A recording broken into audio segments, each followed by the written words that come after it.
जितना भी चाचा भैया मंच के सामने जितना भी बड़े चाहे मंच पे बड़े सबके गोर छू के गोर लगता नहीं। हमें गोराउर घर के बालक भाई अगर कोई त्रुटि होके तब लड़का समझ के माफ करे के बाद बहुत सौभाग्य के बात है कि हमने के गांव में हमने के घरे हमने के गुरु जेकरा से हमने के बहुत कुछ सीखल बनी जा आज जे कुछ बनी जा दुगो गाना गाओ तो गुरु जी के आशीर्वाद बा देव बा बार प्रणाम बा और साथ में गुरु तुल्य हमने के अभियंता जी बार प्रणाम बा आशीर्वाद के कामना बा।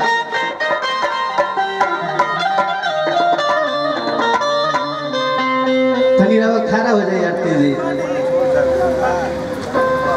और भानु भैया के बहुत आशीर्वाद रहेला हमनी को। भानु भैया हमेशा कुछ सीखल बन जाए भानु भैया से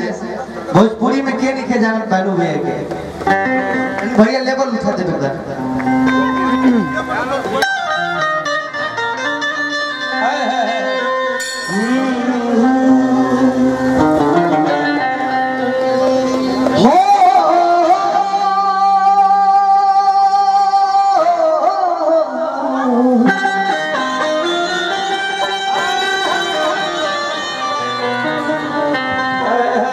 एगो लड़का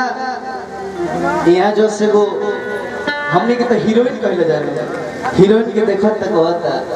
का कहता कि तोहर चढ़ली जवानी देखी कि करे जा हमर फाटोता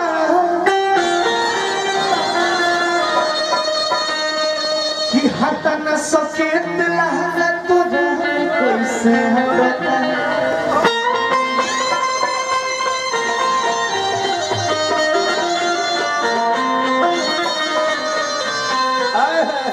मने से पहिरलू कि हई रवि भैया पहिरावेला अरे हे बात हमारा दिमाग आटेला और दिया कोना भाव में कहतिया ए राजा जी कहो ना जार के दिन बाद आए घड़ी मशीन हमेशा पाला भइल रहता है राजा जी कि जारा के दिन पाला हो जाता मशीन हर की जारा के दिन पाला हो जाता मशीन कि तनी खोसे पिया जोगिंदर भैया अरे तनी खोसे पिया अरे गौरव करे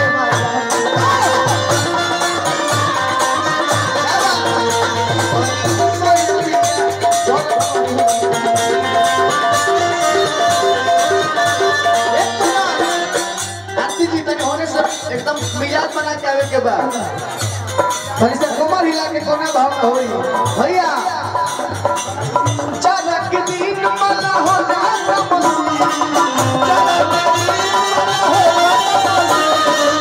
चालक के दिन मना हो जाता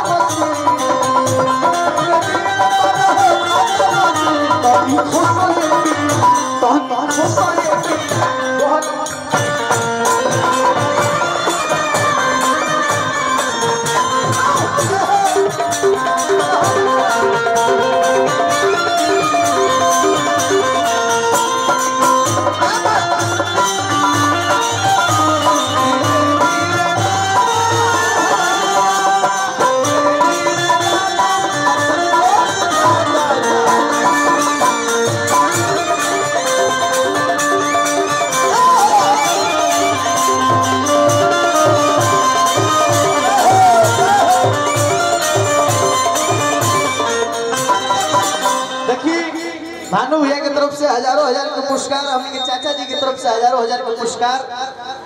जय हो बाबा की तरफ से बहुत बहुत पुरस्कार भानु भैया की समितियां में